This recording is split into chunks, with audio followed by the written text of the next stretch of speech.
आदमी वो बहुत खतरनाक है, लेकिन अगर आप लोगों का आपस में इत्तेफाक हो तो कुछ नहीं कर सकता मैं। हाँ मैं बहुत इत्तेफाक है जी। हमें जनाबे वाली बहुत इत्तेफाक है जी हाँ। हमने 30-30 रुपए इकट्ठे किए अच्छा और मुद्दे तैपटा से बात भी कर ली। कौन तैं ये क्या पटास। मुद्दे तैपटा से किससे बात कर ली है? पटास यार, मुद्दा तैं यार ये क्या क्या नाम है? पटास कैसी कैसी चीजें आनी शुरू हो गई हैं। हाँ जी, अगर बोधी उस्ताद का कोई मुकाबला कर सकता है अच्छा तो तो वो ये मुद्दा तैपटास ही है। अच्छा तैं पटास कर सकता है? तैं हाँ। पटास आप इस तरह करें कि आप भी 30-30 रुपए इकट्ठे कर लें और उससे बात कर लें।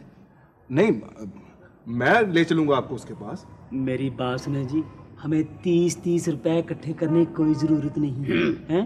और ना ही हमें मुद्दे तैं पटास की मदद की जरूरत है। हम खुद ही काफी हैं उस्ताद बोधी के लिए। देख लें। और देख लिया सोच लें। और सोच लिया।